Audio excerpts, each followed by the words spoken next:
Жұмабек Қуанышбайұлы Ақсу ауданының төлтума азаматы. Өнер мен спортты қатар алып жүрген қайтпас қайсарлығымен, өткір өжеттігімен, қажырлы еңбекқорлығымен, қара қылды қақ жарған әділетті батыл мінезімен ел есінде қалған тұлға еді. Жұмабек Қуанышбайұлы 1939 жылы 20 қазан күні Алматы облысы Ақсу ауданы Қарагөз ауылында дүниеге келген. Балалық және жастық шағы Қарагөз және Лепсі ауылдарында өтті. Лепсі орта мектебінен түлеп ұшып, Қазақ мемлекеттік дене тәрбиесі институтының мұғалім жаттықтырушы мамандығына түсіп, спорт шебері атағымен бітіріп шықты.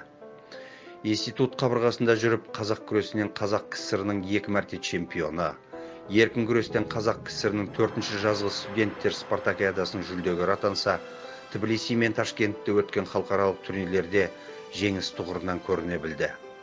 Сонымен қатар еркін күрестің арыстаны Әбілсейіт Айханов сияқты әйгілі палуандармен қатарлас жаттыққаны тәжірибесі мен талантын ұштай түсті.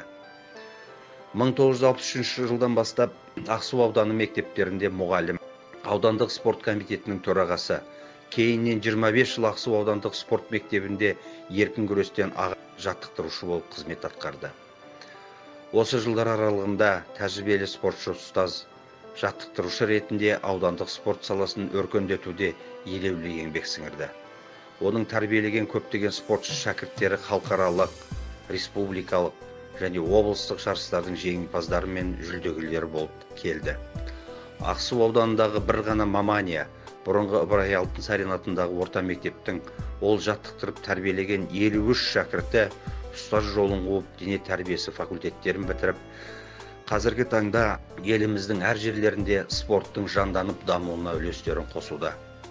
Соның ішінде бір оқушысы дзюдо күресінен Бейжің олимпиадасының күміс жүлдегері Асқат Жеткеевтің алғашқы ұстазы, Қазақстан Республикасының еңбек сіңірген жаттықтырушысы Саят Құдайбергенов.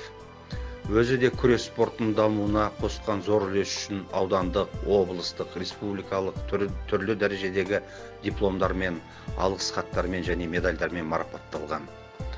Жұмабектің спорттағы жетістігі жайында және еркін күреске енгізген тың әрі жаңа тәсілдері туралы Байтосовтың қазақтың ұлттық күресі, Мұхиддиновтың батырлардың ұстазы, Матушактың Қажымханның мұрагерлері атты кітаптарында атап көрсетілген.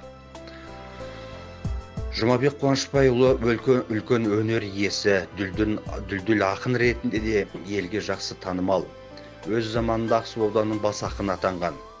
Оның Ақсу жырлап ағады, қыран қияғы самғайды, тағдыр арнасы, аққу мүсін, сұлулық саған ғашықпын, тұғыр атты кітаптары жарық көрген.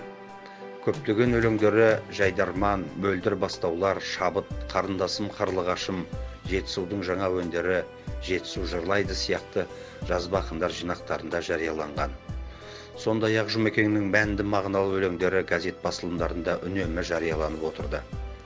Сонымен қатар жетісулық композиторлар Өмір Серік Арапов, Серік Жамал Әжібекова, Жұман Тұрдиев ақынның өлеңдеріне ән жазып, ел ықыласына бөленді. Жұмекен ауданның қоғамдық және рухани жұмыстарына белсене араласты. Ауылдық, аудандық кеңестердің және Ақсу аудандық мәслихатының алғашқы шақырылымының депутаты болып сайланып, ел дамуына өзіндік үлесін қоса білді. Ақсу ауылындағы қазақ тілі қоғамының төрағасы да болды. Жұмабек Қуанышбайұлы 1996 жылы Талдықорған қаласына отбасымен көшіп келіп, Бақтыбай Жолбарысұлы атындағы номер 18-ші орта мектеп лицейінде оқытушы болып қызмет атқарды. 2002 жылы аталмыш мектептен зейнеткерлікке шықты. Жұмекен зейнетке шыққаннан көз жұмылғанға дейін Ақсу ауданында, Талдықорған қаласында жас ұрпақты спортқа баулу, салауатты өмір салтын насихаттау, отаншылдыққа тәрбиелеу шараларына белсене араласып жүрді. Жұмабек Қуанышбайұлы 2014 жылдың 12 ақпанында 74 жасында дүниеден озды. Кейінгі жылдары жастар спорт сарайында жасөспірімдер арасында еркін күрестен Жұмабек Қуанышбайұлын еске алуға арналған облыстық ашық турнир өтіп тұрады. Осы бір аталмыш іс-шара еркін күрестен жасөспірімдерді іріктеу үшін республикалық бағдарламаға енгізілді. Аталған турнирда топ жарған жас балуандарға спорттық разряд беріліп, Жұмабек Қуанышбайұлы атындағы медальмен марапатталады. Жұбайы Біліспаева Шариза Бекқалиқызы Ақсу ауылындағы орта мектебінде және Ыбырай Алтынсарин атындағы орта мектепте мұғалім болған. Қазіргі кезде зейнеткер. Қазақ Кеңестік Советтік Социалистік Республикасының оқу министрінің құрмет грамотасымен марапатталған. Балалар Қуанышбаев Қайрат кәсіпкер, Қуанышбаев Қайыржан Бақтыбай Жолбарысұлы атындағы номер 18 орта мектеп лицейінде директордың тәрбиесі жөніндегі орынбасары. Және Қуанышбаев Айбат, заң ғылымдарының магистрі, Алматы облысы заң консультанттар палатасының мүшесі және Назарбаев зияткерлік мектебінде оқытушы.